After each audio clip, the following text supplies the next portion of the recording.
So this is a post that one of my viewers sent me from the Reddit, the Path of Exile 2 Reddit, that is regarding the warrior.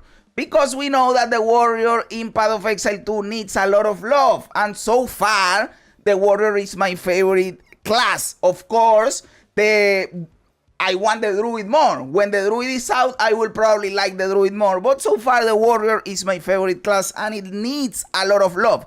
So let's see what feedback we have in here for the warrior.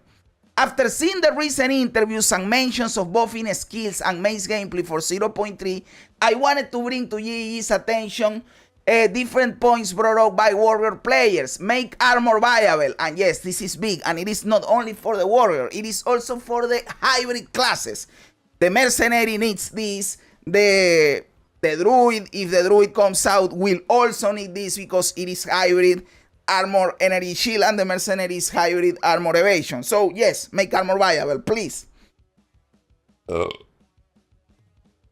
It's been mentioned before numerous times, but the idea is to make armor similar to how it performs in campaign, in being able to reduce the damage from big hits in endgame rather than its current scaling to only be usable against small hits. This is true, and if an armor is good at the start of the game, like Act 1, Act 2, even Act 3, you can use armor. It is useful, but later it is just useless. There's been a few suggestions to couple with this, like introduce a stacking grievous wounds debuff that reduces your damage dealt and self-regen, and possibly taking increased damage from hits for a set amount of time. This would encourage players to still dodge big hits, but will still allow players to tank hits at the cost of a prolonged fight. Make armor become better, but lower the scaling of damage reduction to be capped at a certain point. I like the B suggestion better. And what they have to do is just tweak the formula for armor. Just tweak the formula for armor. How hard can it be? I don't understand. Ways to scale life besides strength stacking. This is also a good one. But maybe with good armor, it is not as necessary, because maybe if life is too good and armor is too good, then you are fucking immortal. But this is also something that it is important. Warrior players were frustrated in being unable to scale health similar to energy shield. Energy shield is too OP then, even if you feel, if you help life, then people that do life and energy shield are broken as fuck, you know. Like energy shield is just insane. On the Passive tree, there was a dislike from resorting to just stacking as much strength as possible, since that's the best way to gain HP currently besides amulets and some runes. That is true. Like as a warrior, you have to have life and strength on every single piece. So that takes away from the customization of your gear, because every single piece of gear has to have strength and life. So it is a requirement. There is no customization in your gear at all. This is a guarantee that you need to have life and strength on your armor. And that is like, what the fuck? Remove attack speed reductions on warrior side of Passive tree. Obviously, it's not understood why there's attack speed reductions on Passive tree nodes when warrior is already the slowest attacking class archetype. Please try to avoid these nodes if possible, since it's too much of a detriment. Attack speed should just be scarce for warriors on the Passive tree rather than giving downsides. I agree with this, because you already have a penalty. Warrior skills, the mace skills, already have a penalty ingrained in them. You can't go lower than certain speed for the animation of the attack. And you can see, if you hover over the gem, it tells you base speed is 1 second. You can't make it faster than that. So if the skill already has a cap on speed, why are you limiting me? So this makes me even that the warrior is worse with the warrior skills, because if, I don't know, a monk uses warrior skills, he doesn't have attack speed penalty on his side of the tree. So he's better than the warrior with warrior skills. What the fuck is that? Reduce the need to use Deepest Tower Helmet endgame and give scaling in other ways. Endgame warriors express a dislike of having to resort to Deepest Tower to scale their damage, since it's the only viable way to scale higher damage output. Players wanted different ways to scale rather than resorting to this specific unique helmet and the corresponding Passive tree nodes. I partially agree with this in the sense that I do want the deepest tower to be viable, but I also agree that it shouldn't be the only thing viable.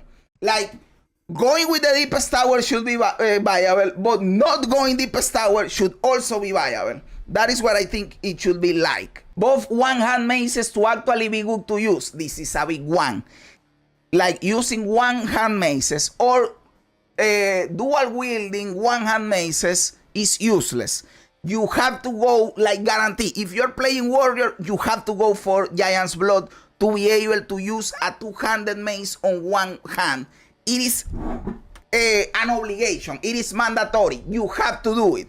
And that is stupid. Anytime something in a game like Path of Exile that is supposed to give you options, anytime something is mandatory, that is a fail in the game. Nothing should be mandatory. So the fact that Giant's Blood is mandatory, that is a fail. Basically, right there.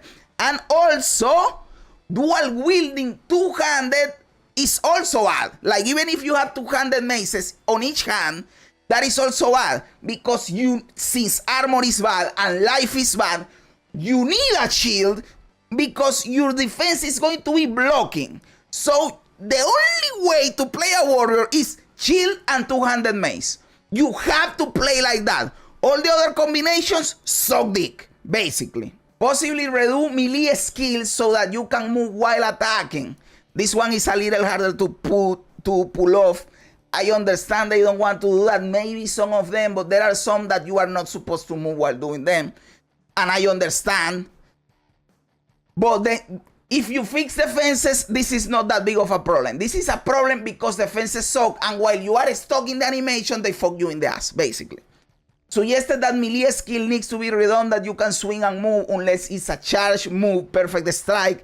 This will allow better maneuverability and smoothness of using skills as a melee in comparison to ranges.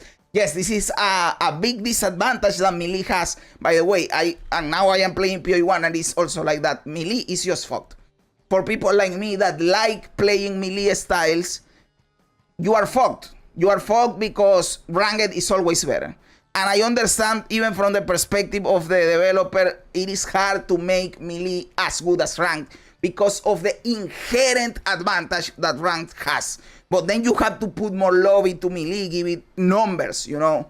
But then on top of that, you make me weaker by limiting my attack speed, my animations, my defenses. Like, you are fucking me in the ass all the way around, dude. Mace skills should have higher base speed but less scaling that evens out with mass attack speed endgame. I agree 100% with this. This is one of the things that I was talking earlier, that mace skills have that ceiling, that you can't go faster than that. I am okay with that, but you still need to give me something because we are too fucking slow. A lot of warriors would like to see mace skills be faster, as one needs to stack attack skill speed nodes and modifiers to make skills feel normal. Increase the base speed animations of the mace skills and lower the scaling to even out at the same point endgame with max attack skill speed in builds.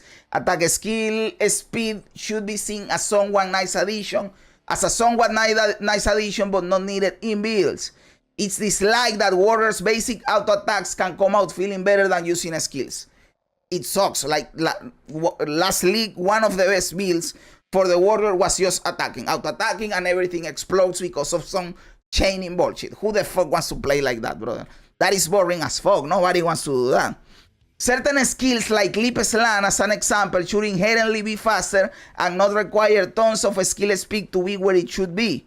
Using hit and run, the skill attack speed, attacking, I agree completely. It's been noted how slow Sleep Slam is and other skills too, requiring martial tempo, hit and run. This is true, and yes, Sleep Slam is like too slow, but I also understand what they are trying to do. They are trying to not make this possible. This is Sleep Slam in PoE 1. This is stupid. They are trying so that you can't do this. And GGG, I agree. This is stupid. I don't want you to give me this. But at the same time, what you are giving me in PoE 2 is too slow. So give me a middle ground. Remove or greatly reduce the animation lockup delays after using skills. AKA players shouldn't be forced to dodge roll, blink out of the end of certain skills. When you play a lot warrior, you get used like subconsciously You are not even trying to do it, but you get used to it. To use a skill and dodge. Use a skill dodge, use a skill dodge. Because it is faster to do that, to get out of animations, to move around, than to just let the natural flow of the movement happen, because that is too fucking slow. Warrior mains are now commonly using dodge, roll, or blink to animation cancel out of skills due to lack of delays after using skills. And you do this even without trying. Your mind makes you do it. It is insane.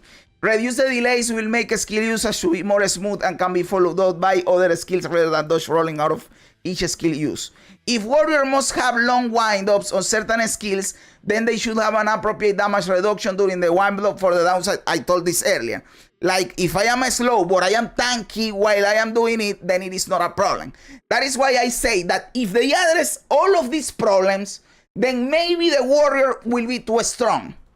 But if they address half of them, we are cool. You know what I'm saying? Like, armor is uber important. Life is super important. Maybe the reductions for attack speed. And if you do this, then all of the other shit won't feel as bad. Well, the 100 mace is also watching.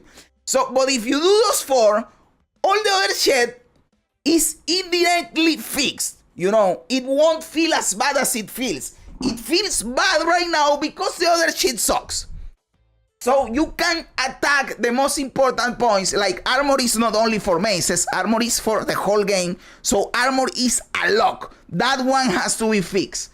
Life has to be fixed. Brother, too much attack reduction for warriors. The 100 maces. And all the other shit will be fixed as a consequence, like a collateral damage. GG has mentioned before of making maces slow, but players would like to see a damage reduction during the slow windups to counteract mobs, swarming bosses hitting you while you're trying to perform a long windup skill.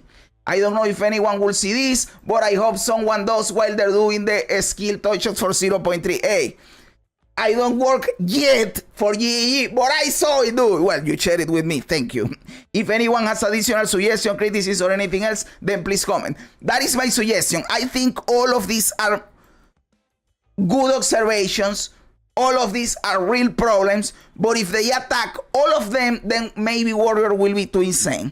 They need to attack the important things, and the other things will be solved by attacking the main things, you know, as collateral damage. But hey, this is a good post. I do agree that Warriors need love. I do think that for 0.3 they will try to give them love because they know how much of a problem this is. If they don't do anything for armor in 0.3, I will be really disappointed because I like armor and I hate energy shield. And right now armor is basically it is not viable. If you play armor, you are at a disadvantage. So I would like to see something done to armor, please, GG, my dude. But hey, this post is great. Let's see what they do. They will try to do something, but we don't know if it will work. What do you guys think? Am I right? Am I wrong? Am I a clown? Am I a genius? Let me know everything in the comments below. I love reading comments even when they don't agree with me. Also remember to like the video, to subscribe to the channel, all that cool stuff. Guys, thanks for being here. You guys are awesome. God bless ya. And remember, don't be afraid ever because this is just a ride.